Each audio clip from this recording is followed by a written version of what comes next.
పెద్దలు చాలా మంది మాట్లాడారు. వీరందరూ తర్వాత నేను మాట్లాడటం అంటే ఆంజనేయుడి ముందు కుప్పు గంతులు వేసినట్టు ఉంటుంది. నాకు తోచింది, నేను సేకరించింది, నాకు మనసుకు అనిపించింది, నాకు మాట్లాడేదాకా ఓపిక వినమని మిమ్మల్ని అందరినీ కూడా వేడుకుంటూ, అలాగే వాళ్ళు ఏమైందంటే ఏ రాజకీయ పార్టీ వాడు నీతులు చెప్పినా కూడా గట్టిగానే ఉంది. రాజకీయాలు మానేసి జనం కోసం, జనహితం కోసం బతికేటువంటి సోమనాథ్ దిల్సాల్ గారు లేకపోతే లక్ష్మణ్ రెడ్డి గారు ఇట్లాంటి వాడు తప్పితే మస్తాన్ అలీ గారు, నేను, మాలాంటి వాళ్ళందరూ ఏ రాజకీయ పార్టీలో ఉండి ప్రజాహితం కోసం లేదా నీతులు చెప్పడానికి ప్రస్తుతం ఉన్నటువంటి ప్రభుత్వాలని, పాలకుల్ని నిర్ణయించడానికి ప్రయత్నం చేయడం అంటే మా పరిస్థితి ఏంటంటే గొంగట్లో అన్నం తింటా దాంట్లో ఏరుకుంటే ఎట్లా పరిస్థితి ఉందో మేము ఒక రాజకీయ పార్టీలో ఉంటా, ఇంకొక రాజకీయ పార్టీ తప్పులు లేచేప్పుడు మా పరిస్థితి కూడా అట్లా ఉంది. అంటే ఇందులో ఎవరు పెద్ద తప్పు చేస్తున్నారు, ఎవరు చిన్న తప్పు చేస్తున్నారు అనేది మాలో మేము ఎంచుకోవడమే తప్పితే అన్ని రాజకీయ పార్టీలు దేశంలో అట్లాగే ఉన్నాయి. కాబట్టి ఇక నా వంతు పాత్రగా నేను మాట్లాడుతున్నా. భూమి ఎవరిది, వాళ్ళు ఏంటంటే చర్చ ఏంటంటే అక్రమ భూ కేటాయింపులపై చర్చ. ఎవరి భూమి, ఎవరికి హక్కు? భూమి ఎవరిది? ప్రజలు. ఎవరికి దారాదత్తం చేస్తున్నాం, హక్కులు ఎవరెవరు కల్పిస్తున్నారంటే ఓటు అనేటువంటి ఒక్క రోజు ఇచ్చినటువంటి అధికారంతో 5 సంవత్సరాలు అత్త సొమ్ము అల్లుడు దానం చేసింది సంతానం. అత్తగారు కష్టపడి నానా సేకరణ చేసి రూపాయి పచ్చడి మీద గుర్తి దాచిన ఆస్తిని ఉన్న ఒక్క కూతుర్ని చేసుకున్నటువంటి అల్లుడు దారాదత్తం చేసినట్టుగా ఇవాళ 5 ఏళ్ల సరిపడా అధికారాన్ని పొందినటువంటి బాలకులు యథేచ్ఛగా, నిర్లజ్జగా దారాదత్తం చేస్తున్నటువంటి పరిస్థితిని వాళ్ళు ప్రశ్నించేదానికి వేదిక వాళ్ళు చర్చించడానికి కూర్చుంటాం. మా అందరం కూడా వాళ్ళు కూర్చున్నాం.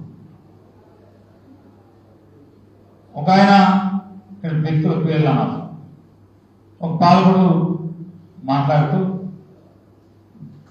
ఈ రాష్ట్రంలో కాదు పూణేలోనో ఎక్కడో మాట్లాడితే వెళ్ళారు ఆయన. ఒక జాతీయ మాధ్యమం వారిని ప్రశ్నలు అడిగింది, ఏమంటే మీరు గొప్ప చెప్తున్నారు, కర్ణాటక రాష్ట్రానికి బెంగళూరు ఉంది, చెన్నై రాష్ట్రానికి తమిళనాడుకి చెన్నై ఉంది, తెలంగాణకి హైదరాబాద్. అసలు నువ్వు మీ రాష్ట్రానికి ఏముందని నువ్వు గొప్పలు చెప్పుకున్నావు, ఎందుకు రావాలి పారిశ్రామికవేత్తలు నీ దగ్గరికి అంటే వారు ఆ పాలకుడు మాట్లాడిన మాట, నా తండ్రి ఉన్నాడు, నా తండ్రిని చూసి రావాలి, మా తండ్రి బ్రాండ్ అని చెప్పి మాట్లాడారు. అద్భుతమైన మాట మాట్లాడారు. తండ్రి బ్రాండ్. ఒక బెంగళూరు, ఒక చెన్నై, ఒక హైదరాబాద్ తలదనేటువంటి పర్సనాలిటీ వ్యక్తి మన దగ్గర ఉన్నారు కాబట్టి అదే మనకు బ్రాండ్ మన రాష్ట్రానికి. మరి ఇంత బ్రాండ్ ఉంటే వాటికి తీరుగా ఒక పర్సనాలిటీ ఉంటే ఈ భూపందాల లేదు 50 కోట్ల రూపాయలు ఎకరం, 50 కోట్ల రూపాయలు విలువ చేసేటువంటి భూమిని 99 పైసలకి, రూపాయికి కేటాయింపులు ఎందుకు అడుగుతున్నారు. అక్కడితో సరిపెట్టగా, భూమిని అక్కడితో సరిపెట్టగా ఆ భూమిలో మేము ఏమైనా నిర్మాణాలు చేస్తే చేసిన నిర్మాణాలకి ఎంత ఖరీదైతే దాంట్లో సగం నేను ఇస్తాను. ఎవరి సొమ్ము? జనం సొమ్ము. జనం కష్టపడి పన్నులు కట్టినటువంటి సొమ్ముని అక్కడ వ్యాపారం కోసం నువ్వు బిల్డింగ్ కడితే 50 కోట్లు దాన్ని రూపాయికి ఇస్తాను. ఆ రూపాయికి ఇచ్చిన దాంట్లో నువ్వు బిల్డింగ్ కడితే నీకు 4,000 రూపాయలు అయితే నేను 2,000 రూపాయలు డబ్బులు వెనక్కిస్తాను. దాంట్లో నువ్వు ఉద్యోగస్తుడికి నువ్వు ఎవరికైనా అద్దెకిస్తే కనుక, సాఫ్ట్వేర్ కంపెనీకి అద్దెకిస్తే అద్దె నువ్వు తీసుకో, దాంట్లో కూర్చోబెట్టినటువంటి కుర్చీలో కూర్చున్న ప్రతి ఉద్యోగస్తుడికి 18 మాసాలు జీతం నేను ఇస్తాను. 18 మాసాలు జీతం నేను ఇస్తాను. నేనంటే ఎవరిది? ప్రజలు సొమ్మిస్తాను. 18 మాసాలు జీతం. ఎన్ని ఉద్యోగాలు ఇస్తే అన్ని ఉద్యోగాలు. అద్దె నువ్వు తీసుకో, బిల్డింగ్ కడతానికి డబ్బులు నేను ఇస్తా సగం. భూమి 50 కోట్ల రూపాయలు బిల్లు చేసే భూమి రూపాయికి ఇస్తాను. ఇట్లాంటిది రాత్రి మన 10వ తారీఖు సాయంత్రం ఇలా 5:30 ఫోన్ చేసి నువ్వు రావాలయ్యా ఏంటంటే సోమవారం నాడు వాళ్ళు 13 అనుకుంటా తారీఖు 2 రోజులు నానా సంఘం ఆగి మా కుర్రోలు పెట్టి ఎతికిస్తే ఆన్లైన్లో నాకు దొరికినటువంటి జీవోలు ఇంకా ఆన్లైన్ చేయనటువంటి జీవోలు ఇంకా చాలా ఉన్నాయి. ఇవన్నీ 90 పైసలకి రూపాయికి ఇచ్చినటువంటి జీవోలు ఇవన్నీ కూడా గవర్నమెంట్ జీవోలు ఇవన్నీ మొత్తం జీవోలు ఇవన్నీ భూపంచాయతీ జీవోలు విశాఖపట్నం విజయనగరం అంటే భోగాపురం ఇవన్నీ లేదా విజయవాడ పరిసర ప్రాంతాల్లో ఇచ్చినటువంటి జీవోలు పట్టుకుంటాకే నాకు చేయి చాలలేదు. అది నాకు దొరికినాయి. నాకు దొరకకుండా ఆన్లైన్ చేయకుండా ఆఫీసుల్లో సీక్రెట్ గా ఉన్నటువంటి జీవోలు ఇన్ని ఉన్నాయని ఉంది. ఎందుకు సీక్రెట్ గా ఎట్లా ఉన్నాయంటే వర్షాకి భూమించారు వర్ష అనే కంపెనీకి, కానీ అది ఆన్లైన్ లో జీవో కనపడదు. పాలకులు అంటారు జీవో ఉండే చూపించండి, నువ్వు ఆన్లైన్ చేస్తే చూపిస్తాం. ఎప్పుడు చూపించాలంటే నువ్వు పడిపోయాక మాత్రమే చూపించగలరు. ఎందుకంటే ప్రభుత్వంలో నువ్వు ఉండవు కాబట్టి ఎవరో ఒక ఆఫీసర్ కాగితం ఇస్తాడు, దాన్ని కాన్ఫిడెన్షియల్ అని పెట్టి ఇవాళ ఈ భూపత్యాలు పరిస్థితి. మరి బ్రాండ్ ఉన్నప్పుడు ఇవాళ పెద్దలు రామాదేవి గారు అనుకుంటా వారు మాట్లాడారు. వారు మాట్లాడుతూ చెప్పారు గూగుల్ గురించి మాట్లాడారు. అదానికి ఇచ్చారు. అదానీ పేరు మీద గూగుల్ ఫోటో బోర్డు ఉంటుంది, కానీ వెనకంత వ్యాపారం అదానీ కానీ. అదానీ గారికి 22,000 కోట్ల రూపాయలు సబ్సిడీస్ అండి. 22,000 కోట్ల రూపాయలు.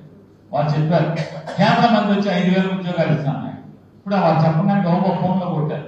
ఇదివరకు 4 ఫోన్లు అన్నీ ఉంటాయి కదా, క్యాలిక్యులేటర్ ఉంటుంది, ఫోన్ ఉంటుంది, అన్నీ ఉంటుంది. క్యాలిక్యులేటర్ కొడితే 5,000 మంది ఉద్యోగస్తులకి ఇచ్చినందుకు సబ్సిడీ అంటే ఇచ్చేది ప్రభుత్వం నుంచి ఇచ్చిన డబ్బులు 4 కోట్ల ఒక్కొక్క ఉద్యోగస్తుడికి 4,40,00,000 రూపాయలు 5,000 మందికి. అంటే ఒక ఉద్యోగస్తుడికి 4,40,00,000 రూపాయలు ప్రభుత్వం సొమ్ము అదానికి ఇస్తున్నామా. ఆయన వ్యాపారం చేసుకుంటాడు. ఆయన ఏం చేస్తాడు, బిల్డింగ్ కట్టి గూగుల్ గట్టికిస్తాడు. గూగుల్ ఏం చేస్తుంది, ప్రపంచంలో ఉన్నటువంటి చాలా మందికి సర్వర్ వాళ్ళ వ్యాపార రహస్యాలు లేదా వ్యాపారాలు చేసుకున్నట్టు రోజువారీ విషయాలన్నింటిని కూడా దాచుకుంటానికి కంప్యూటర్ దాచుకుంటానికి సర్వర్ మెయింటైన్ చేస్తుంది. గూగుల్ వాళ్ళ దగ్గర అధ్యక్షులు చేస్తుంది, వాళ్ళ దగ్గర అదాని అధ్యక్షులు చేస్తాడు. కరెంటు తయారు చేస్తాడు. అరకులో అంటారు, అరకులో నీళ్ళు ప్రభుత్వం వస్తుంది, కొండలను ఇస్తుంది. అరకులో కరెంటు తయారు చేసి గూగుల్కి ఇస్తాడు, గూగుల్కి కరెంట్ అమ్ముతాడు అదాని. మరి రాష్ట్ర ప్రజలకి ఏంటి లాభం అని అడుగుతున్నాడు. అదానిగా గూగుల్ ఏమో ప్రపంచంలో ఉన్నటువంటి పర్యావరణ హిత దేశాలలో ఉన్నటువంటి వ్యాపారం చేసుకునే వాళ్ళకి అధ్యక్షులు చేసుకుంటాడు గూగుల్. గూగుల్ గట్టి దగ్గర గూగుల్ నుంచి అదాని అధ్యక్షులు చేసుకుంటాడు, గూగుల్కి కరెంట్ అమ్ముతాడు. ఆంధ్ర రాష్ట్ర ప్రజలకి ఏంటి లాభం అంటే సమాధానం చెప్పే పాలకులు లేదు.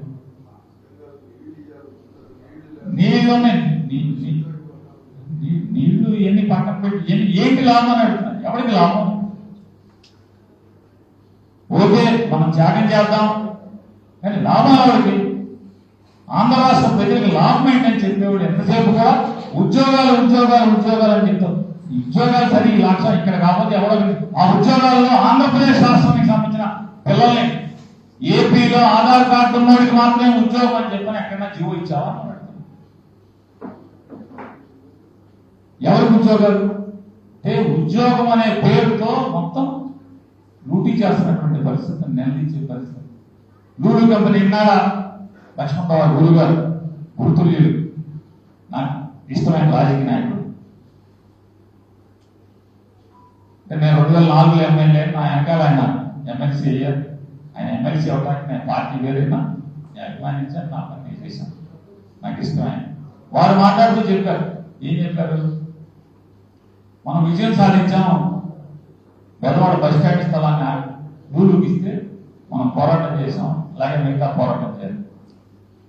కానీ నాకు అనిపించేది బస్ స్టాండ్ పెద్దవాడలో వ్యాపారం లాభసాటిగా లేదు. పెద్దవాడలో వ్యాపారం లాభసాటిగా లేదు. ట్రెండ్ సెట్ మాల్ అని బెంచ్ సెంటర్ లో కట్టినటువంటి ట్రెండ్ సెట్ ఒక్కసారి వెళ్ళి చూడండి, ఖాళీగా ఉంది. పీవీపీ అనేటువంటి ప్రెస్టేజియస్ మాల్ విజయవాడలో పీవీపీ ఖాళీ అవుతుంది. ఇంకా మూడు ఎందుకు కట్టాలి కదా, డబ్బులు ఆయనకి నష్టం కదా. దానికోసమని ఎత్తుగడగా మనకి ఎనవేసి లూలూరికి మేము అక్కర్లేదు ఇవ్వట్లేదని చెప్పని వెనక్కి లాక్కున్నారు తప్పితే విశాఖపట్నంలో ఎకరం 50 కోట్ల రూపాయలకి విలువ చేసేటువంటి వారు చెప్పారు. నాకు లక్ష్మణరావు గారు అనుకోండి, సోమేశ్వరరావు గారు కూడా చెప్పారు. బీచ్ రోడ్లో హార్బర్ పార్క్ స్థలాన్ని సుమారుగా 13 ఎకరాల చదువు అంత ఉంది. దాన్ని లూలూకి ఇచ్చారు. దాన్ని వెనక్కి తీసుకోవాలి. ఎలా ఇచ్చారు? లూలూకి ఎంత దారుణంగా ఇచ్చారంటే అంత దారుణంగా ఇచ్చారు. ఆయనేమో గుజరాత్ లో అహ్మదాబాద్ మున్సిపల్ కార్పొరేషన్ ఒక భూమిని వేలం పెడితే గజం 65,000 చిల్లరకి, అంటే చదరపు మీటరు 78,000 రూపాయలకి ఆక్షన్ లో కొంటాడు. 78,000 చదరపు మీటర్ ఆక్షన్ లో కొని అక్కడ కాంప్లెక్స్ మాల్ కడతాడు. ఇక్కడ మాత్రం విశాఖపట్నంలో మాత్రం మనం ఎన్ని ఉద్యోగాలు వస్తాయి అంటే ఎన్నో ఉద్యోగాలు చెప్తారా, ఏ ఉద్యోగాలు ఎవరికి ఇస్తారో చెప్పరు. చెప్పకుండా ఏంటంటే విపరీతమైనటువంటి రాయితీ. ఎకరం 99 పైసలకి 99 ఏళ్ళు 4 లక్షలు, ఎకరా 4 లక్షల రూపాయలు సంవత్సరానికి అద్దె, 99 ఏళ్ళు లీజు. 99 ఏళ్ళు లీజు ఎవడు బతుకుంటాం? ఇవాళ లీజు ఇచ్చినోడు బతుకుంటాడా? లీజు పాలకుడికేమో 5 ఏళ్ళ జీవితం, 5 ఏళ్ళ తర్వాత బతుకుతాడో చచ్చిపోతాడో తెలియదు. అమ్మలేదానికి వెళ్తాడు. ఎవడైనా ఏ పార్టీ మేమైనా ఎవడైనా 99 ఏళ్ళు లీజు అనేది దుర్మార్గం కదా. 99 ఏళ్ళు లీజు ఆస్తి ప్రజల ఆస్తి. 4 లక్షల రూపాయలు అద్దె అంటే సంవత్సరానికి నెలకెంత పడుతుంది? ఆ రేటుకి ఎక్కడ దొరుకుతుందా? సామాన్యుడికి ఎవరికైనా అద్దెకి దొరుకుతుందా? దొరకపోగా ఇవాళ జనవాస్తి అయిపోయింది. ఇవాళ దేవుడు ఆస్తి, అల్లా ఆస్తి, వెంకటేశ్వర స్వామి ఆస్తి, శివుడు ఆస్తి, అమ్మవారి ఆస్తి, విష్ణుమూర్తి ఆస్తి, దేవుళ్ళ ఆస్తుల మీద వాళ్ళు పాల్గొంటారు. అంటే జనమాస్తితో ఆగకుండా దేవుళ్ళ వక్ఫ్ ఆస్తులన్నీ కూడా అల్లా పేరు మీద ఉన్నటువంటి ప్రతి ఆస్తిని 99 ఏళ్ళకి లీజు, నామినల్ రెంట్. దేవుడు ఆస్తులు ఇంత లడ్డూలో ఏదో కలిసింది, మామూలుగా అది కల్తీ కరాకపోయినా కల్తీ కలిసిందని చెప్పని రచ్చ చేస్తారు భక్తులు. హైదరాబాద్ నుంచి రైలు వేసుకొచ్చేస్తారు తిరుపతికి. కానీ దేవుడు ఆస్తులు ఎత్తేస్తారు అంటే ఎవరు మాట్లాడితే పీకే పండుగ గొట్టెక్కడ మాట్లాడతారు? గొంతెప్పరు. దేవుడు ఆస్తి ఎక్కడిది? లేదా అల్లా ఆస్తి ఎక్కడిది? శివుడికి ఆస్తి ఎక్కడిది? విష్ణుమూర్తికి ఆస్తి ఎక్కడిది? అల్లాకి ఆస్తి ఎక్కడిది? ఆ నమ్మినటువంటి ఆ ధర్మాన్ని నమ్మిన వాళ్ళు 10 కాలాల పాటు ఆ దేవుడి ధర్మం, అది అల్లాదైనా లేదా శివుడిదైనా విష్ణుమూర్తిదైనా, ఆ ధర్మం భూమి ఉన్నంత వరకు బతికుండాలని వాళ్ళు కష్టపడి చెమటోడ్చి సంపాదించినటువంటి డబ్బులతో ఆస్తుల్ని, ఆ ధర్మాన్ని బతికించడం కోసం దానం చేసినటువంటి ఆస్తుల్ని వీళ్ళెవరు అంటున్నారు? వీళ్ళెవరు పంచుతారు? పప్పు బెల్లాలాగా పంచిపెట్టే పరిస్థితి. అదే వేరే చిన్నదాన్ని మాత్రం ఎగవైపోతారు. మతం పేరు మీద రెచ్చిపోయేటువంటి భక్తులు చిన్న జరిగిందంటే రోడ్డు ఎక్కేస్తుంటారు. ఇంత పెద్ద గోడ జరుగుతుంటే, మతానికి ఇంత పెద్ద అపచారం జరుగుతుంటే, మత ధర్మానికి ఇంత ద్రోహం జరుగుతుంటే రోడ్డు ఎక్కే ఉండేది, మాట్లాడే ఉండేది. ఇదొక్కటే కాకుండా ఇవాళ కరేడు గురించి మాట్లాడారు, పోరాటం చేస్తానన్నారు. కరేడు కానీ లేదా విశాఖపట్నం పక్కన ఉన్నటువంటి పాయికరాపేట నియోజకవర్గంలో కానీ చాలా విపరీతమైనటువంటి పోరాటం చేస్తున్నారు.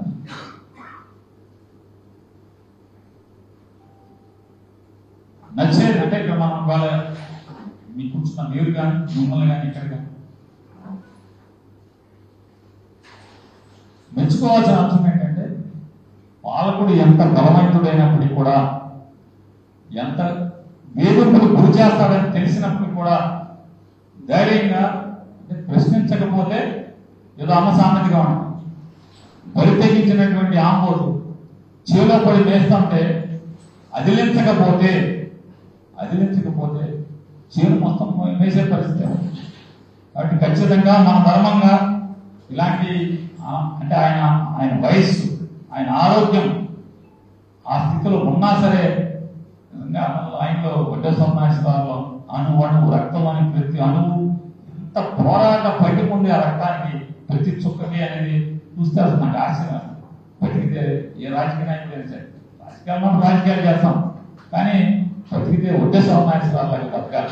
జనం కోసం ఏం ఆశిస్తున్నాడు ఆయన?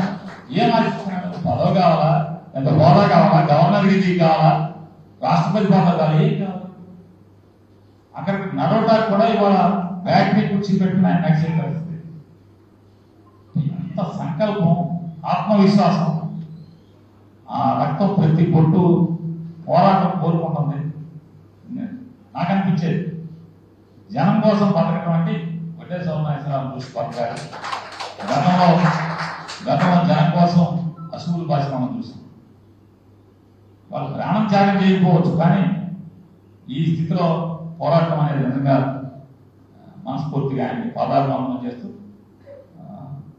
బతికితే ఆయన బతకాలని ఉన్నా బతుకుతానో లేదో పరిస్థితులు నాకు అనుకూలిస్తే లేవు కానీ బతికితే మాత్రం ఆయనలాగా బతకాలంటే నాకు కోరికగా ఉంది. భగవంతుడు నాకు అవకాశం లేదా ఆ పరిస్థితులు లేవు. ఇంకా మాట్లాడాలని చాలా ఉన్నప్పటికీ విషయాలు ఉన్నప్పటికీ కూడా ఆలస్యంగా రావడమా లేకపోతే లక్ష్మణ్ రెడ్డి గారు నన్ను చివరికి పడిపోయాం.